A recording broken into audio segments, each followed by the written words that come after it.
Well, that's bright enough. Yeah, there we go. It's so bright in here. Yay!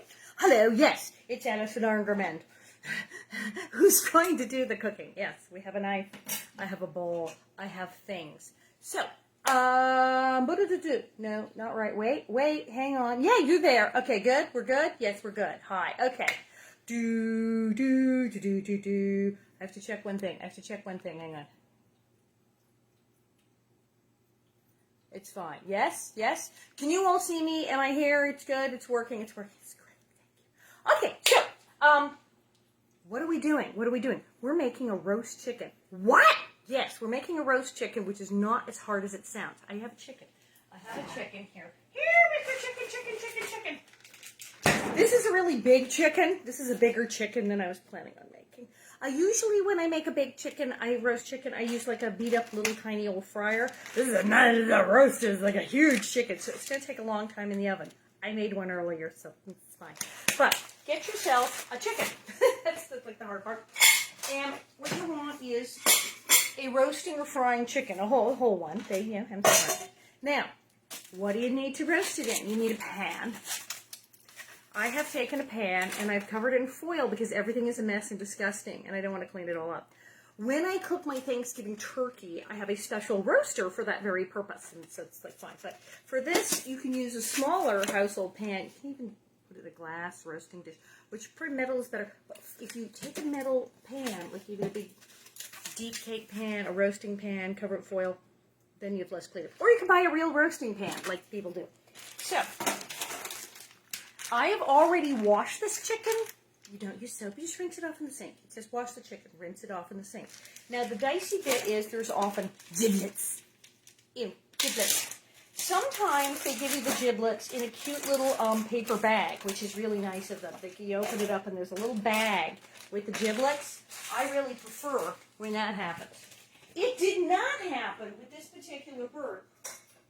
I had to reach inside and pull out giblets. I had to...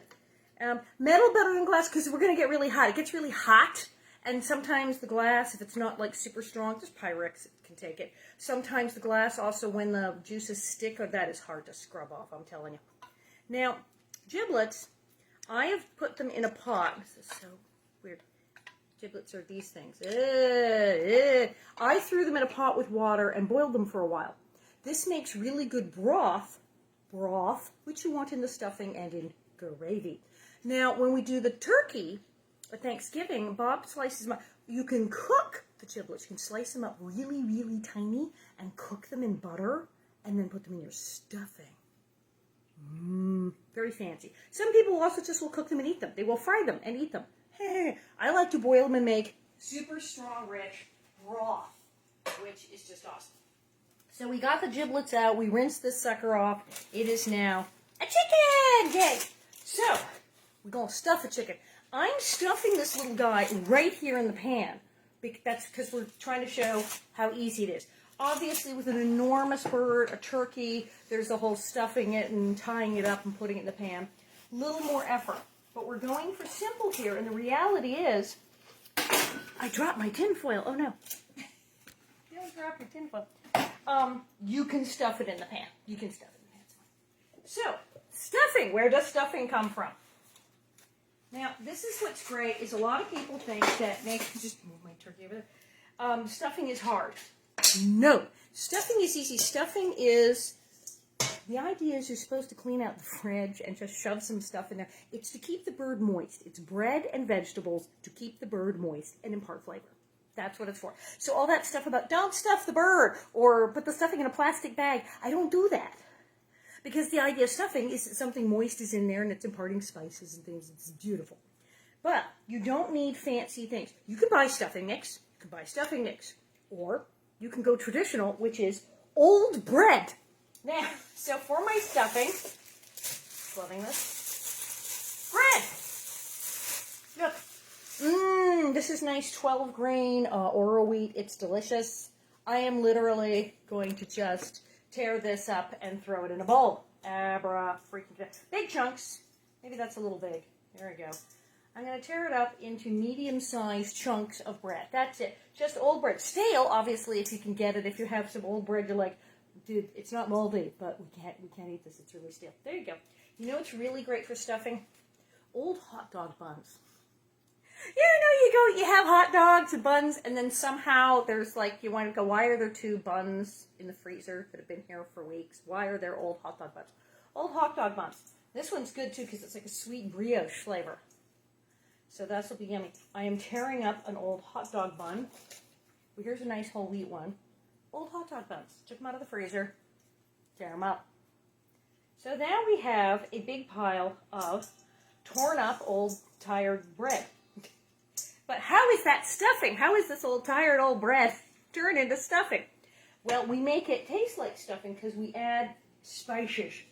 What does the smell we identify? Why does stuffing smell like stuffing? What is that smell we identify with that sitting? Sage. Sage. So, we dump, just like if it was Mrs. Cupperson's, what's in there? A sage. Now, some commercial stuffings are very salty.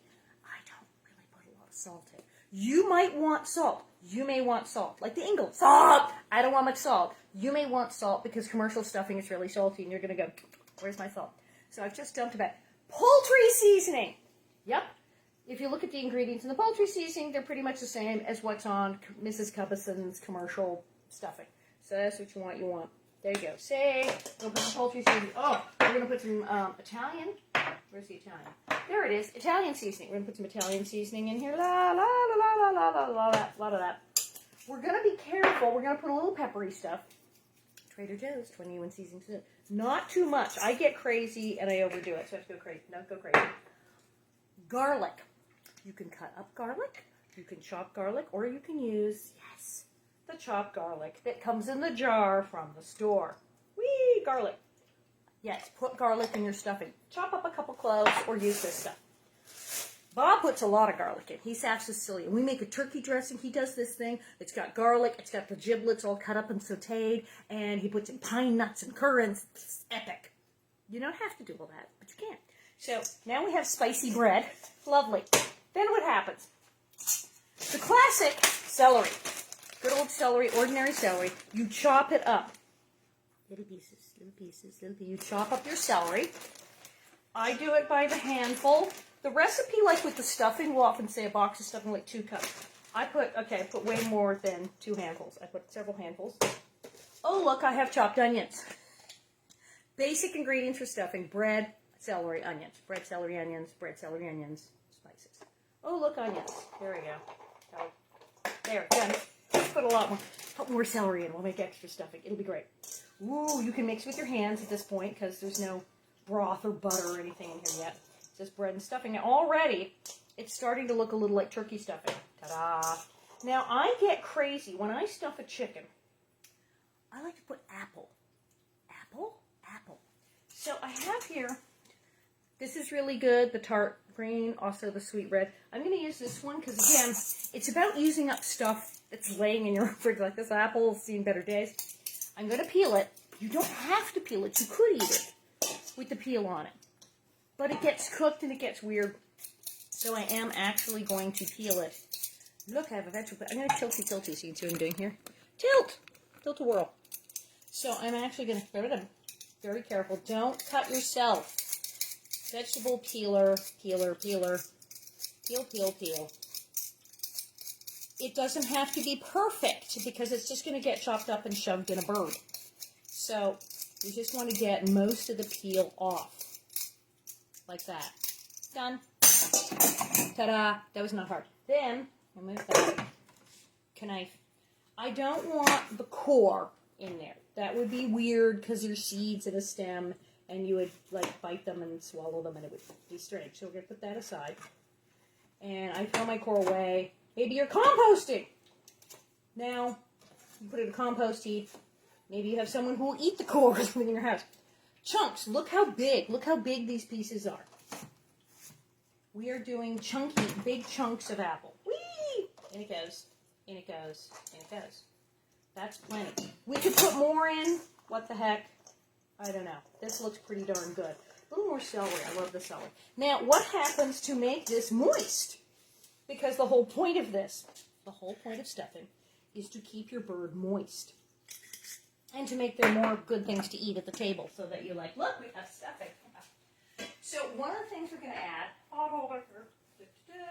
is butter.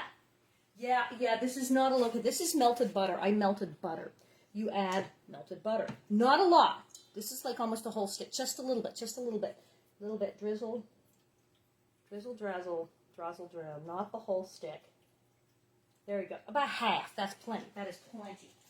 Okay? Now, what else are we adding? Chicken broth. This is chicken broth. This is low sodium chicken broth. I am going to dump this puppy in because I want this moist. So, depending how big a bird, you may need more. But the idea there, oh, look at that. Now, this is all like wet and strange. But that's fine. It can be wet and strange. And it's starting, whoa, to smell like stuffing. So you stir, stir, stir, stir, stir, stir. See, it's getting wet. It's getting soggy and terrible. I'm even going to get crazy and add some of this fabulous boiled giblet water, which is stock. Look at that. That was quite a bit. Now, don't worry that it's going to be too wet when you eat it. Believe me, it'll cook. And it will be a marvelous consistency with all the onions and the celery and the apples. This piece of bread is too big. There, ta-da. Oh my God, look at this. It's fantastic. You can add more bread. You can add other things. What do you like in there? Do you want to put in, artichoke hearts? Do you want to put in pine nuts? Do you want to put in raisins, grapes? Put anything in it. You can just say it needs more bread. I say it needs more bread. So in goes another hot dog bun. Hot dog buns, chicken stuffed with hot dog buns.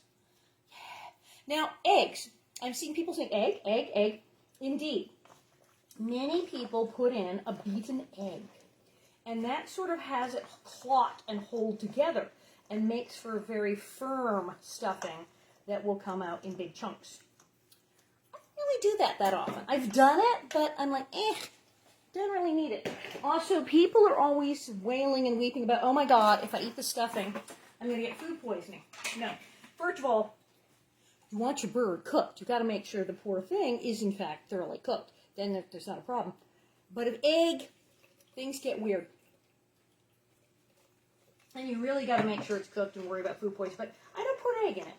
I just do it straight up like that with all the lovely butter and broth and spices and num-nums. Now the fun part. This is where it gets lovely and messy and disgusting and fabulous. Voila. There you go. Stuffing. Chicken! Yes. Now, this is where it gets fun. And this is where we also make use of the magic tinfoil. So, stuffing the bird. This is really easy. You use your hands. It's very simple. You take the little bird. You go, oh, look, it's all clean. You can even take a paper towel and dab, dab, dab. Because it's all damp and runny and had water all over it. So there you go. So, now it's clean. Chicken. And you take this fabulous stuffing that's all full of apples and celery. You wash your hands very thoroughly, of course, before starting any of this. It's soggy. It's damp. You just shove it in. Yeah, stuff the bird. It can't get more simple than this. Grab a big apple high up in a chunk there. Chunks of food, shove in bird. And you take as much of this as you can, and you shove it in there. Ta-da! It's really fun. This is the fun part where you make a giant mess, and you shove stuffing into the poor little chicken. Now, the poor little chicken's like, what is happening? I'm so done. Okay, great. Now, move this over. You can stuff the other end. There's a space here, and I know on Thanksgiving we do this. It's not as important now, but we'll put a little stuffing under there just for kicks. Now, traditionally, one ties the bird up, then you sew it up. There's those skewers you can get that you either, but that can be hard. That might be difficult. Maybe you don't have any. Or maybe the whole idea of having to sew up the bird blade, it's too hard. Ball o' foil. shove a ball of foil into a hole full of stuffing. Get it right in there. Those two pieces fell out. Your stuffing is now sealed in. No sewing, no lacing, no step. Easy, easy, easy, easy, easy. Ta-da! Well, wait, now what? We're not done. No, we're not done. We're so not done. How are we not done? Because we have to baste it. See, this still looks, well, like what it is. A big raw chicken. But how do we make this look like those beautiful chickens we see on TV? This is the fun part. Where'd that butter go? Oh, look, it's over here. Butter. So, you have this lovely melted butter. And you have a brush. Tilt her up so I can talk to you again. Here, okay. So you get your butter, the melted butter. Remember I said you only put like half a stick in. The rest of the melted butter you take. Now you want a good basting brush, like one of these. You know where this is from? The paint store. This is like my dad's old basting. He got it at the paint store. My father got all his basting brushes from the hardware store in the paint department because they're better. There you go. So you get a good basting brush. Now, this is the trick my father, old Tor Hudler, taught me.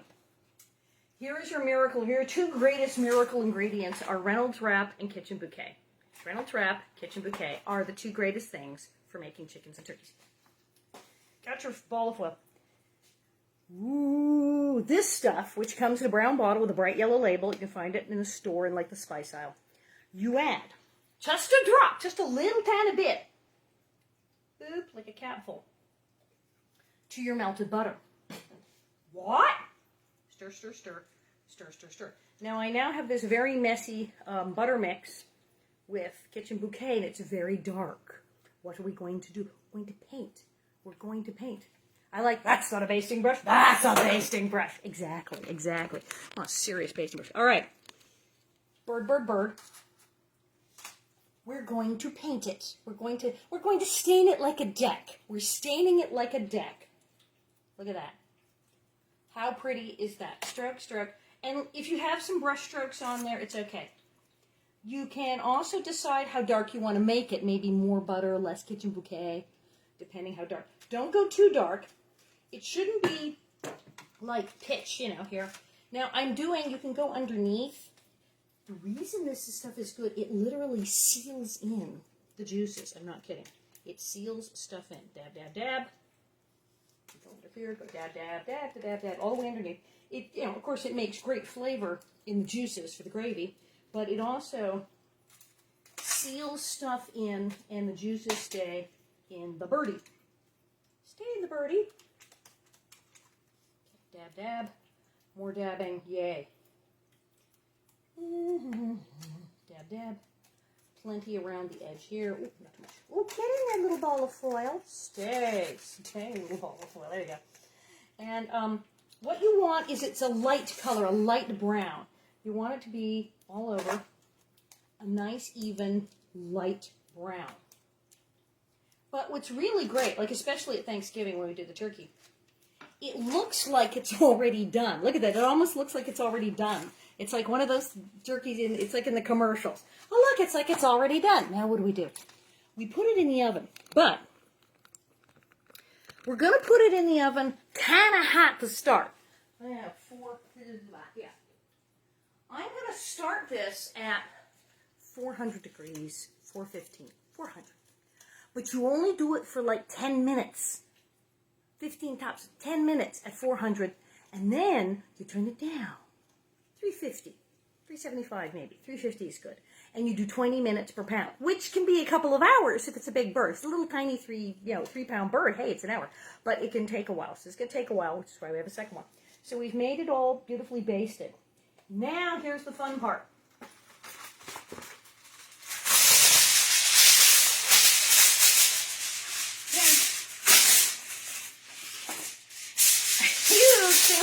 What in the heck? It's going camping! We're making a tent. We make a tent. You want it very loose, and I'll show you how to tent. We're going to go put this in the oven, so hang on here. You're going to follow me. It's going to be crazy. Hang on. Put this here. Bring this up here. I'm going to bring the camera to the oven, and it's going to be crazy. Hello.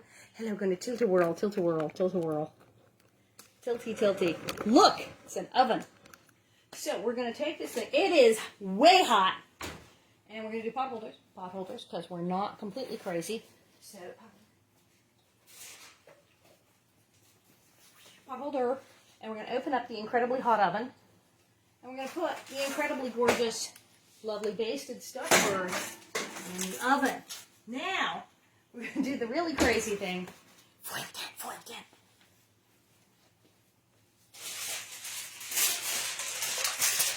We're going to tent it.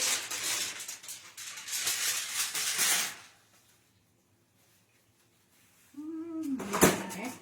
Come here, Mr. Bird. Clean out Hawaii's nest.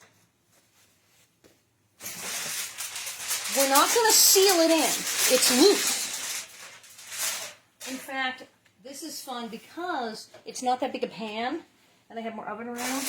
I'm actually going to let it sit on the oven rack, the edges of the tent. So it is literally loosely tented, and that helps it retain moisture. Ta-da! So wait, now what happens? But, is there gravy? Is there gravy? Well, what happens is, if you have a very large bird, and you are concerned about dryness, after it's been in the oven for 15 minutes, like set, pour a little olive oil over it, just a little olive oil, and then put the tent back on. That's my super crazy directions for if you're worried about dryness. I have to move my light. Oh my, we're moving. I need a grip. Wait. There, that's fine. That'll do. Okay, so gravy, yes. So how do we make gravy? Pan. I use a really big pan for Thanksgiving. Seriously, make gravy. We have here, oh look, somebody made a chicken earlier. How did that happen? So here we have, indeed, whoa, he's been sitting a while. He's sort of collapsed. Look how dark he came out. He's like a little dark. He sort of collapsed because he's been sitting here for a few minutes. Holy moly. Now I have to take him out of the pan. Is that going to be difficult? That could be difficult. So I'm going to try to do this. Wait, I can do this way. Do not try this with like a 20-pound turkey. 20-pound turkey, what you take the turkey out, you put it on the platter, and then you take the pan and you start making gravy. Because he's a little guy, I can get away with this. Now I'm going to make pointy, yes. This is why I love foil. Making kind of, I've made a little spout out of the foil here on the corner, like a little spout. And I'm going to very carefully pour the cheese stuff out of the pan. Come on. Easy now. There'll be lumps and things. We're going to come easy, Mr. Chicken. There we go. Whoa, dude, we did it. In a bigger pan, you might scrape the pan for drippings, but we're going easy peasy. Now, what do you do, because you've got, like, fat and chunks of weird stuff? Fear not.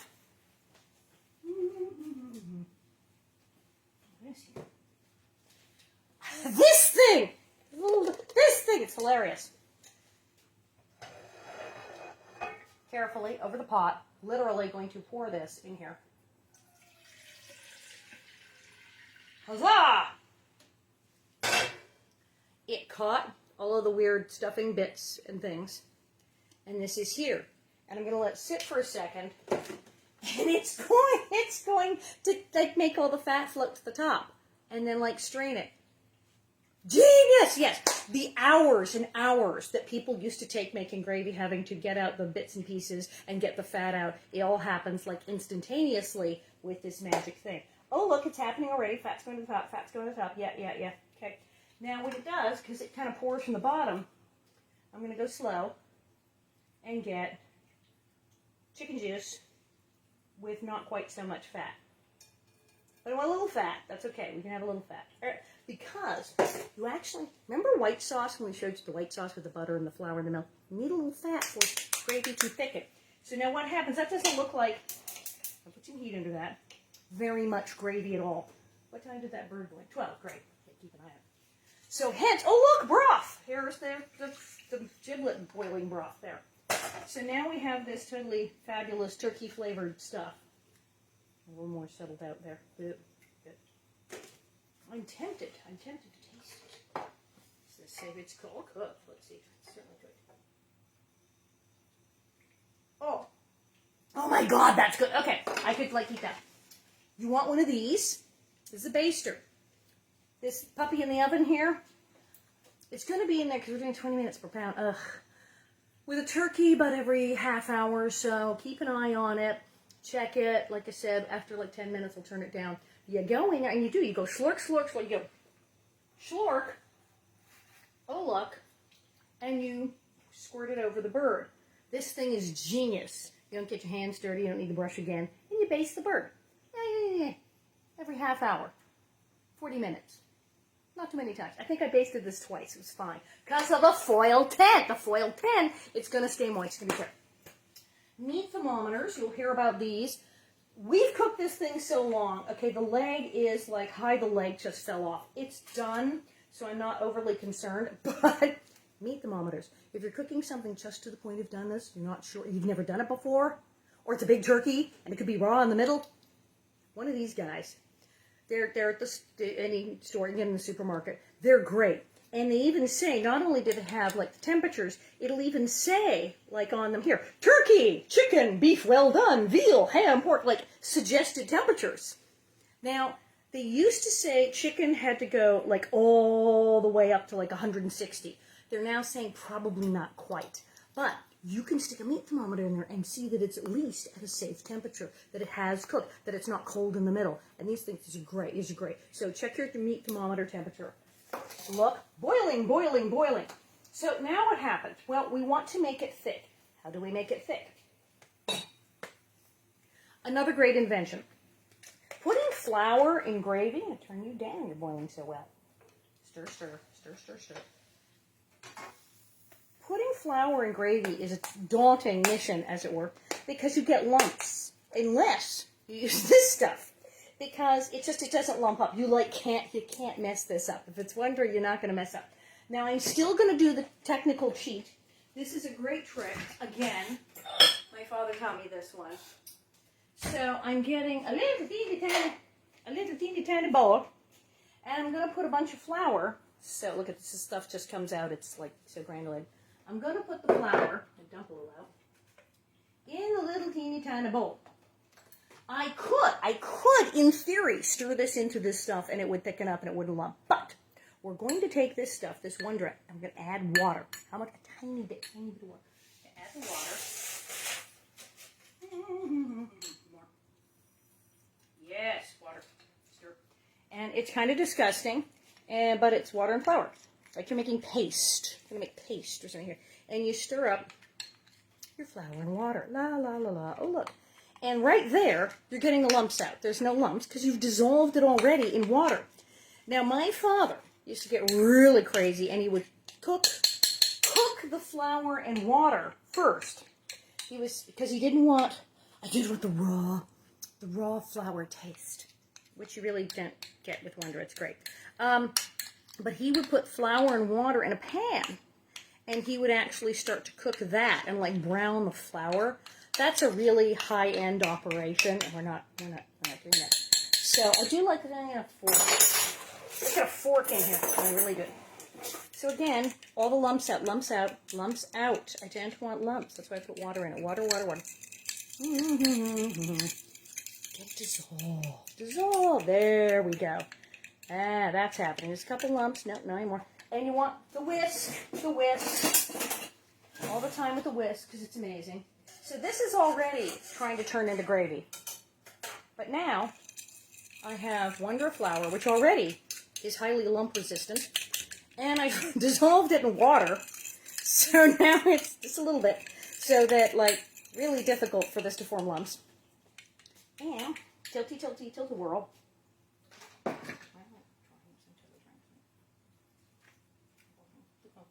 Falling apart.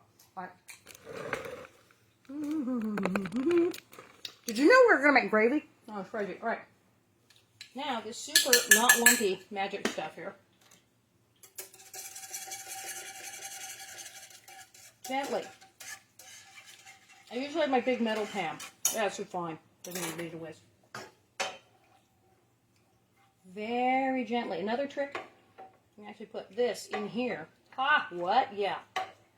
Put this in here and go mix it. Right? And now, very gently. I'm not even touching the bottom of the pan with the whisk. I'm like whisking the upper area as we had before. Mix. That. In it goes. Look at that. Oh, it's thickening already. It's like, yikes, it is thickening.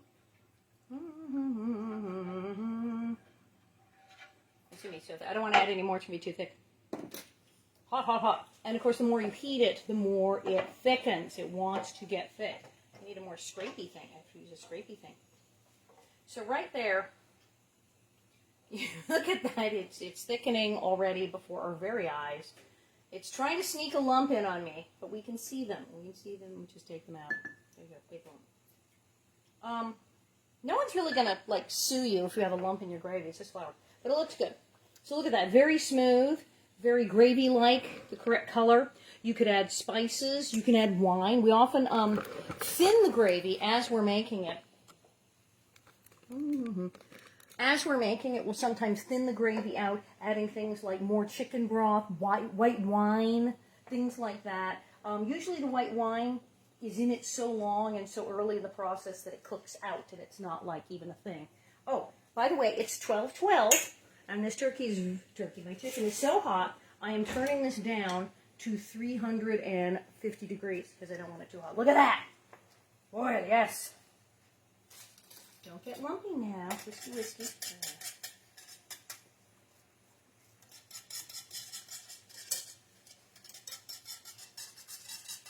Yeah, there we go. Not too hot, not too hot. Oh, look at that. Look at that. So this is kind of turned into gravy before our very eyes. Obviously, you want to simmer gravy for a long time. You can take your time. My Auntie Marion used to take all day to make the gravy. They'd get the turkey out early, let it sit, and then take a very long time making the gravy. Adding more flour, saying, oh, no, it's too thick, adding wine, adding spices. But right there, it's thick, it's gravy. Oh, my God, that is so good. So, you let this simmer for a while. You see if it needs more flour, if it needs more stuff. And you stir, stir, stir, stir, stir. And eventually you get gravy. But technically it's already gravy. So, what happens now with this bird? We're going to move the camera back over here because it's craziness. Crazy. Because we're like done. It's time to eat it is the thing. Now, I'm going to probably put this in a pan and stick it in the oven and make like stuffing that way. Have extra stuffing. Yeah, because we love stuffing so much. In the meantime, oh, that's why I have this here. This. What do I have? I have a knife and fork. I do. Here, bird, bird, bird, bird, bird. So the other bird's fine. I'm going to stay in there. Get about it for a while. Oh, look, it's a chicken. Man.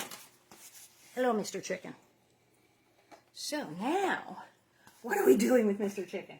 So now Mr. Chicken is done. Da, da, da, da, da. Look at that. Look at Mr. Chicken. So, I'm going to take the nice knife here. As you see, it's falling apart. It is literally falling apart. And we carve away and haul out this huge, look at that, look at that. I have a hunk of meat. And I'm going to use this fork to get out this here stuffing. See, there it is. Look at that. It comes out of the bird. And look, it's stuffing. It has become stuffing while it's been cooking in there for, well over an hour. Almost 2 hours. And look, and the celery and the apples are all squishy now. And I'm going to put some of the infamous gravy going on about here. Because this is almost gravy. Or not more gravy. I just dumped some gravy on it. Like I said, I would cook that gravy a little longer. And add more flour. And let it get a little thicker. However, let's see what this tastes like. Oh, good Lord. The apples are like applesauce. They're like amazing. Mmm. My magic knife. There's my knife. Let's try this.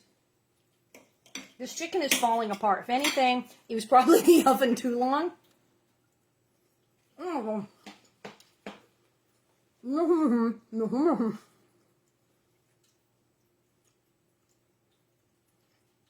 So moist. Like I said, let it get hot.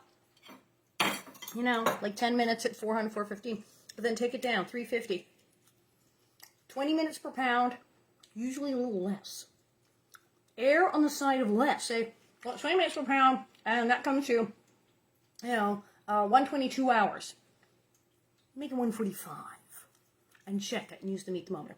Because look at this. This was in the amount of time that, you know, suggested cooking time on the package, and is absolutely gooey, falling apart chicken. It's so moist. It is completely moist because it was under a tent. It was basically with kitchen bouquet. So, this is what I'm telling you. Kitchen bouquet. Foil tent. Whatever recipe you may have an old family recipe. You may look up a recipe online or in a cookbook and find a recipe for chicken or turkey and follow that, no problem. But right before you put it in the oven, baste it with half a stick of butter, mix with kitchen bouquet, and put a big foil tent on it. Your chicken will thank you. And there you are. That, can you believe it, is literally how you make a stuffed roast chicken. You just made stuffed roast chicken and gravy. That was it. That's like how hard it is. Crazy. It's crazy. And we do this in the turkey. You should see the turkey. I mean, it's enormous, and the stuffing is fancier, and the gravy takes longer because there's like gallons of it and everything. So the turkey is an all-day procedure. We got to get up in the morning and chop all this stuff and stuff the bird, and it's in the oven for hours. It has to be basted again and again. And then, like I said, the gravy is a giant, major operation. But other than that, the basic principle of bread, celery, onions, moisture, goes in bird, baste, butter, kitchen bouquet, put a foil tent on it. If you just remember those things, all of your cooking, all of your food, all of your chickens, all of your turkeys, any of your roast products of any kind will be so delicious, so moist. So I'm going to be stuck with 2 roast turkey. Guess what Bob and I are having for dinner? We're stuck with 2 roast chickens now. We got like roast chicken pounds, like 12 pounds of roast chicken. Luckily, we love roast chicken. It also freezes. You can also cut it up, put it in a Ziploc, and stick it in the freezer. Thank heavens. So there you are. That is how you make a roast chicken. It's just great. It's not hard. I learned to make this, again, as a kid. And you should see my Thanksgiving. You've seen my turkeys. Thanksgiving, you've seen. I put them up like on Instagram and stuff. They're amazing, and they taste good too. All right, so there you go. Who's going to do the cooking? Yes, even possibly you. So there you are. Thank you. Thank you so much, and I'll see you later.